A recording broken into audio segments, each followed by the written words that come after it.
wabarakatuh. Salam sejahtera. Perkenalkan, nama saya Novia Sugiyati. Saya mahasiswa Ilmu Komunikasi dari IMUI, Institut Manajemen Wilayah Indonesia. Saya di sini akan menjelaskan tentang filsafat, etika, dan komunikasi. Apa hubungannya filsafat, etika, dan komunikasi tersebut? Mari kita belajar sama-sama dalam video kali ini. Simak baik-baik ya teman-teman.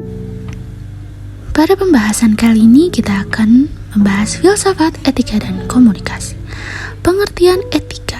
Etika yang pertama merupakan pemikiran kritis dan mendasar tentang ajaran dan pandangan moral. Kedua, etika menolong manusia untuk mengambil sikap terhadap semua norma dari luar dan dalam supaya manusia memiliki kesadaran yang otonom.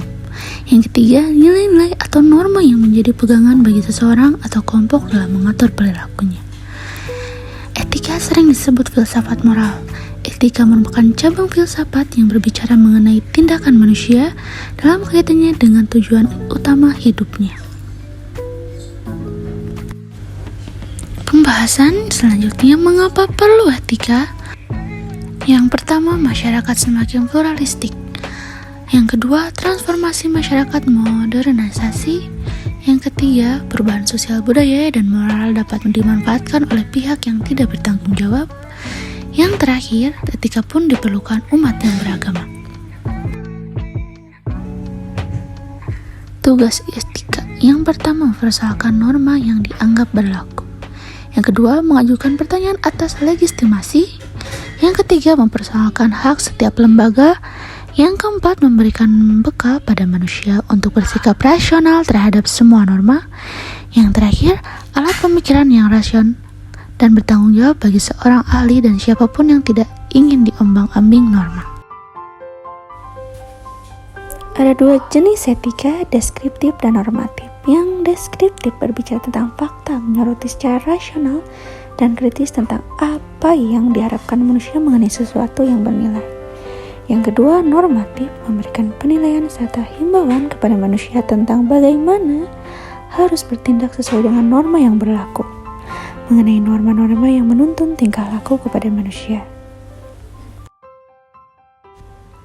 Masuk ke pembahasan berikutnya merupakan perbedaan etika dan etiket dalam buku yang diciptakan oleh Muhammad Mufid 2009.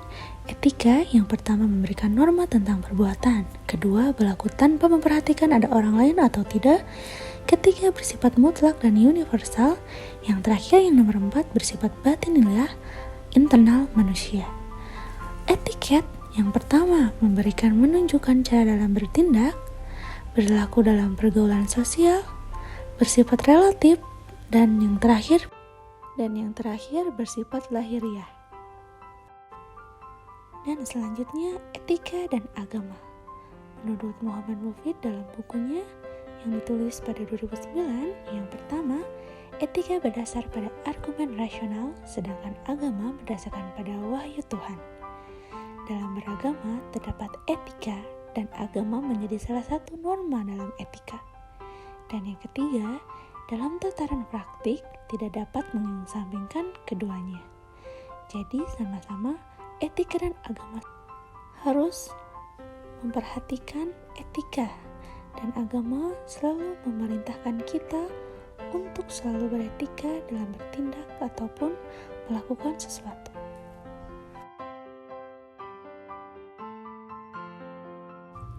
Pembahasan berikutnya yaitu unsur pokok dalam etika dalam buku Muhammad Mufid 2009.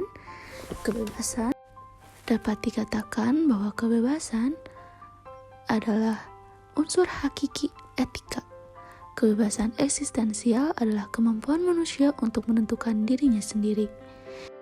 Yang kedua adalah tanggung jawab, kemampuan individu untuk menjawab segala pertanyaan yang mungkin timbul dari tindakan-tindakannya. Tanggung jawab berarti bahwa orang tidak boleh mengelak bila diminta penjelasan tentang perbuatannya. Tanggung jawab mengendalikan penyebab orang bertanggung jawab atas segala sesuatu yang disebabkan olehnya. Pertanggungjawaban adalah situasi di mana orang menjadi penyebab bebas, kebebasan, dan syarat utama dan mutlak untuk bertanggung jawab. Hati nurani adalah penghayatan tentang nilai baik atau buruk berhubungan dengan situasi konkret. Hati nurani yang memerintahkan atau melarang suatu tindakan menurut situasi. waktu, dan kondisi tertentu. Dengan demikian, hati nurani berhubungan dengan kesadaran. Dan yang nomor keempat adalah prinsip moral dasar. Beberapa tataran yang perlu diketahui untuk memosisikan tindakan individu dalam kerangka nilai moral tertentu. Etika selalu bermuatan unsur hakiki bagi seluruh program tindakan moral. Prinsip tindakan moral mengendalikan pemahaman penyeluruh individu atas seluruh tindakan yang dilakukan sebagai seorang manusia. Selanjutnya, mengapa perlu etika komunikasi? Yang pertama, media komunikasi memiliki kekuasaan dan pengaruh kuat pada publik. Yang kedua, etika komunikasi diperlukan untuk menjaga keseimbangan antara kebebasan berekspresi dan tanggung jawab. Yang terakhir, nomor 3, menghindari dampak negatif dari logika instrumental media.